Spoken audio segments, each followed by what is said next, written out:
Una folle corsa con un tasso di alcol nel sangue di 1,52. Un 23enne di origini brasiliane ha rubato un Alfa Romeo Stelvio a Carbonera e poi si è diretto verso Treviso. Ha percorso Viale Fellis e poi ad un tratto ha sbandato e dapprima ha buttato giù una fermata del bus, poi è finito contro uno dei cancelli d'ingresso di Villa Margherita.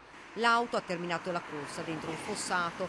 Non contento, il ragazzo ha tentato la fuga a piedi, ma a dare l'allarme è stata una guardia giurata che ha allertato i carabinieri. Il 23enne è stato fermato poco dopo da una pattuglia dell'Arma. Il danno è ingente. Un danno enorme, io ringrazio gli uffici perché già da questa mattina erano al lavoro per ripristinare sia l'illuminazione pubblica, perché è stato abbattuto anche il lampione, è già stato ripristinato, ma c'è un danno enorme nella recinzione, nel cancello d'ingresso di Villa Margherita.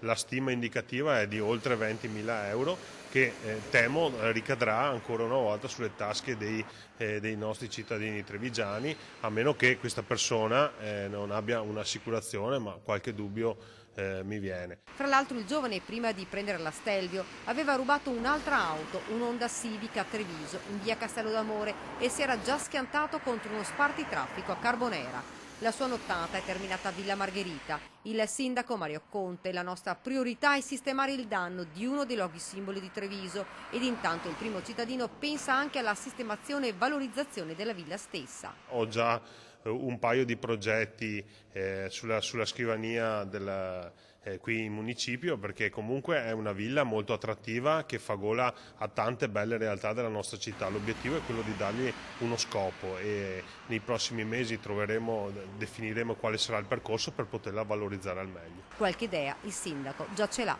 A me piacerebbe per esempio che Villa Margherita diventasse la casa dei prodotti tipici locali, piuttosto che un luogo adatto ad ospitare anche ordini professionali. Tante sono le soluzioni sul tavolo, valuteremo insieme ai protagonisti del territorio quale strada percorrere per poter valorizzare al meglio la villa e il suo parco.